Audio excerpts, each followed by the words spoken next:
Hello, this is Uncle Jim. I got a bunch of water jugs outside that thawed out, and it's just clutter. So I thought I'd shoot some water jugs today, and then I had to figure out, well, what do I shoot?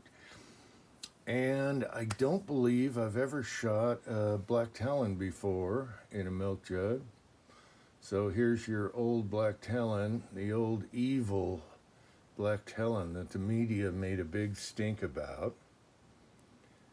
Okay, 9 millimeter, and this has been carried and cycled a million times. It's old, it's probably lost a lot of feet per second over the years, but we're going to try that.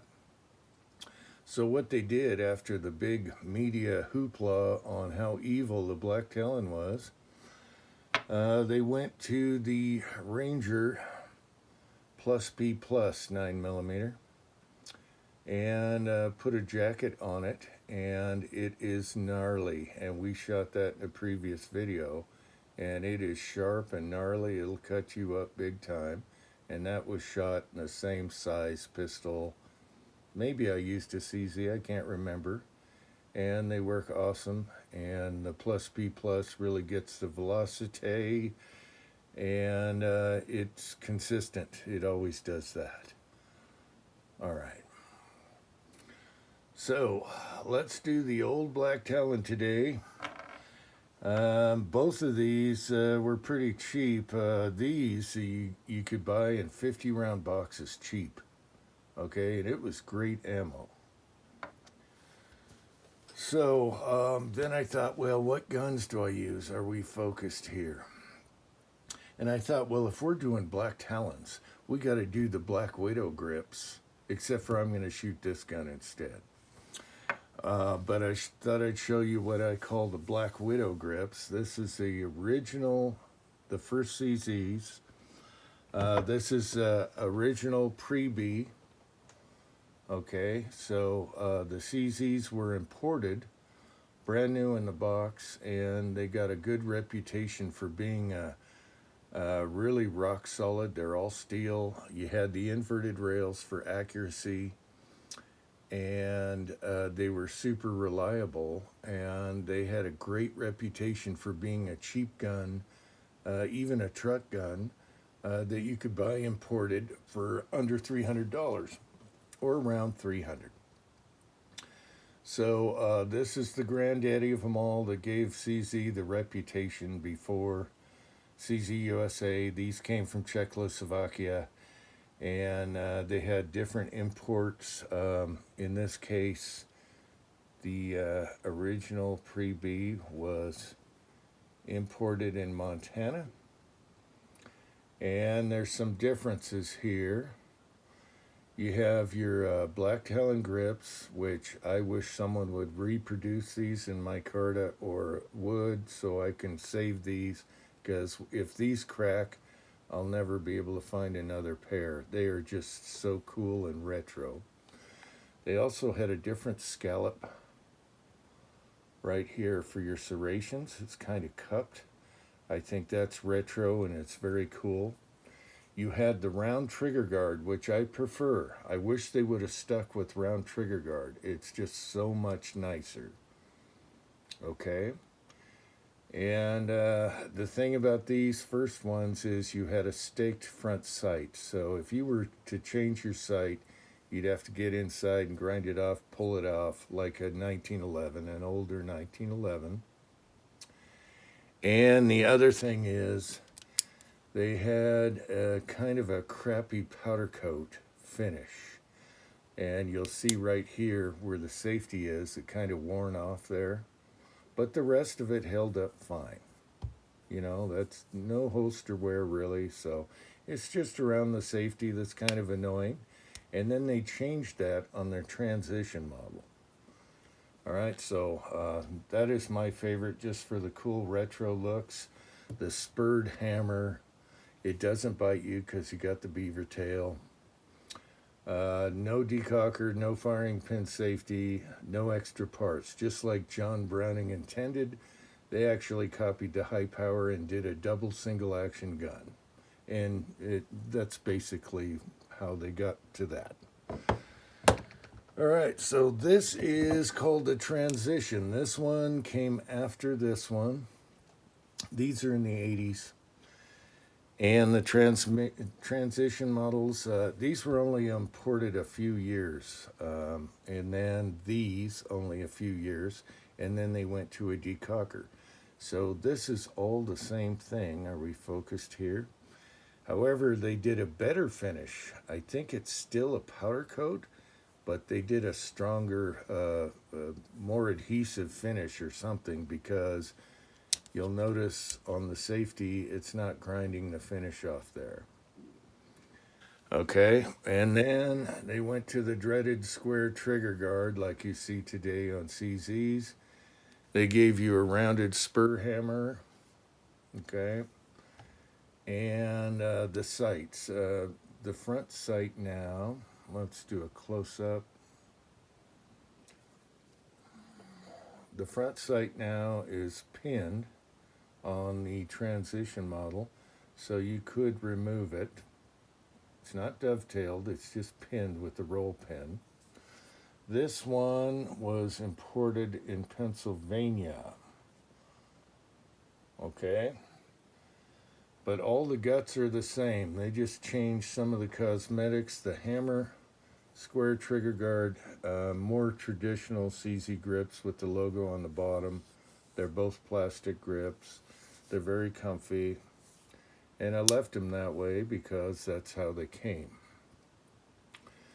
Also, the sights have white dots on the transition, and they were glow-in-the-dark sights, which I haven't tested for forever. But the idea is during the lighting, it's like glow-in-the-dark paint, okay, like you'd see on AKs and stuff. I'll have to turn off the lights to see if they still work, but I don't really care. All right, so during the time in the 80s, these had a huge reputation for being an inexpensive gun that fed everything, that was super strong and very accurate because of the inverted rails and low bore axis. Okay, so it had a low bore axis. The slide's only that tall. It's low to your hand.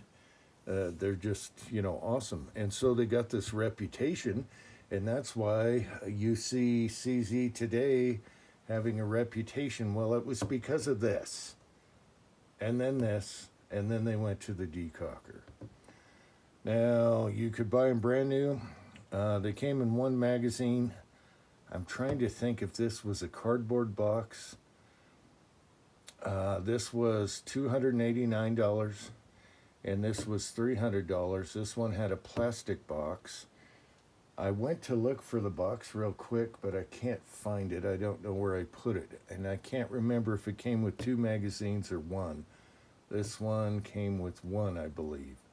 And you have to use pre-B magazines, which you could still get.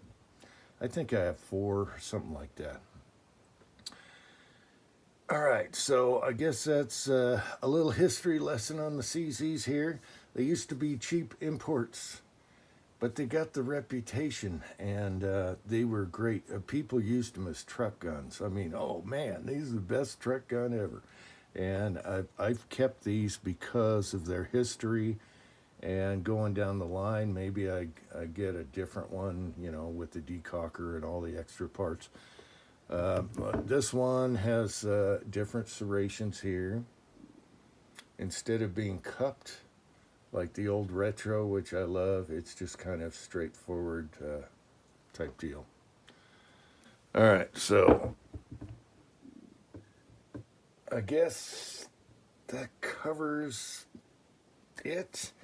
And we'll shoot a black Talon in a water jug and see what happens. All right. But there's more. What you could do, some people are worried about a decocker and everything, letting the hammer down. I did a video where I let the hammer down harder and harder. I couldn't get a bullet to go off. So why do you need a decocker? I'd rather have the option of cocked and locked. You could also put it at half cock, all right? And that's gonna make your double action easier, all right? because it's a little shorter. It doesn't have to go all the way back, so you carry it like that. If you want to use your first shot as double action, otherwise carry it cocked and locked like a 1911. It doesn't need the firing pin safety bits just like a 1911 or none of that stuff. For a drop safety, extra power firing pin spring. And you know, I couldn't get this to go off letting the hammer down, and I'd do it like this. I thought I did a video somewhere on that. So there's that. They're safe. You don't need these extra gadgets, people. And I prefer a lot less parts. There's a lot less parts without a decocker. And you guys that know CZs, if you want to take the trigger group or the sear group out, it's just a box. It comes out as a box, and then if you want to do a trigger job, whatever, put it back in the box and put it back in there. So there's that. I think I did this one. Don't think I did a trigger job on this one. This one's got a little creep. All right.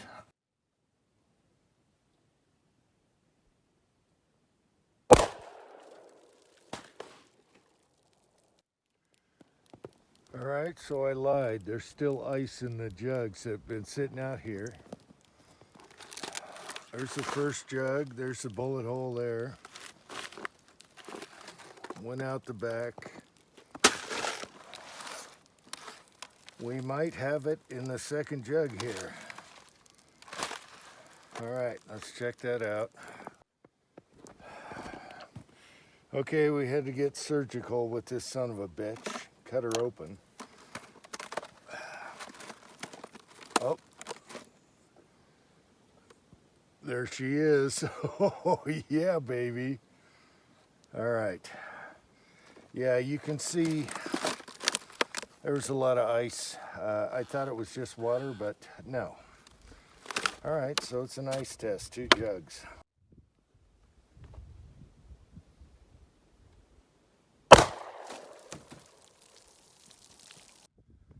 All right, I had to do one more. I knew these were just water. They weren't frozen. So there's the intro and the exit. Second jug here. It's dead on. Oh, check this out. Check this out. Through the second jug into the rubber mat carpet.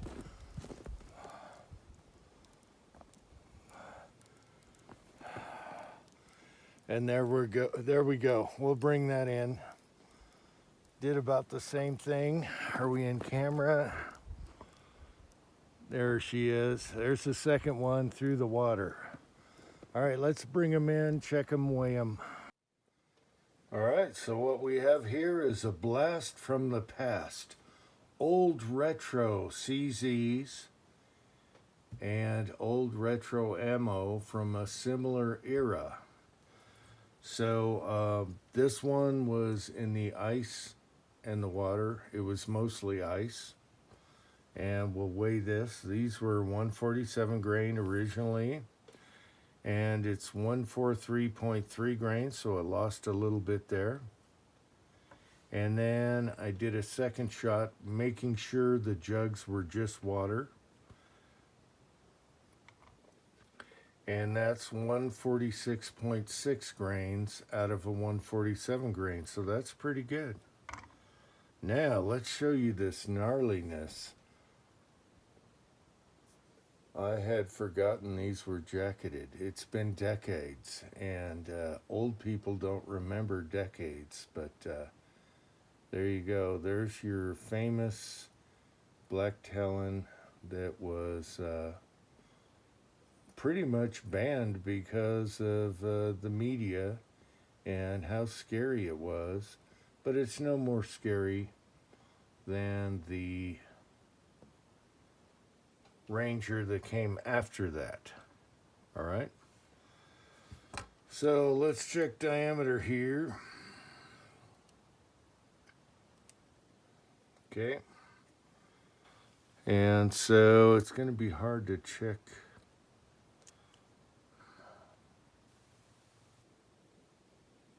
.35 diameter,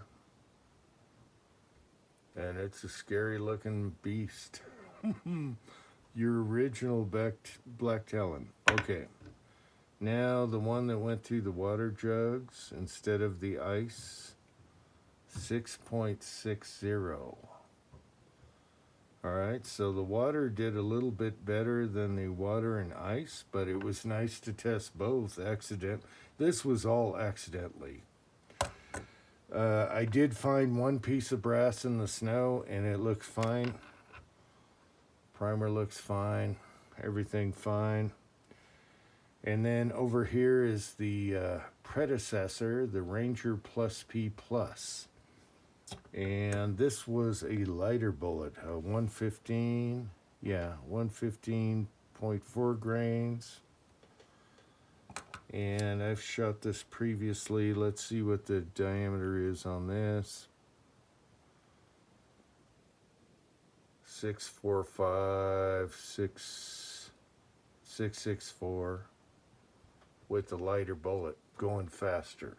So every one of these little bastards have a very scary claw at the bottom. Let's do a close-up here. It's very scary, people. Oh, that'll drive the media mad. Look at how scary. There we go. Sorry about that. Look at how scary these scratchy little talons. Oh, it's so scary. And I had forgotten that these were jacketed also. They were like Teflon coated or something. But they still work today. After all these years, they work perfect. I wish I had bought them by the case. All right, so I guess that's it. Until next time, hope you found this interesting. Thanks for watching.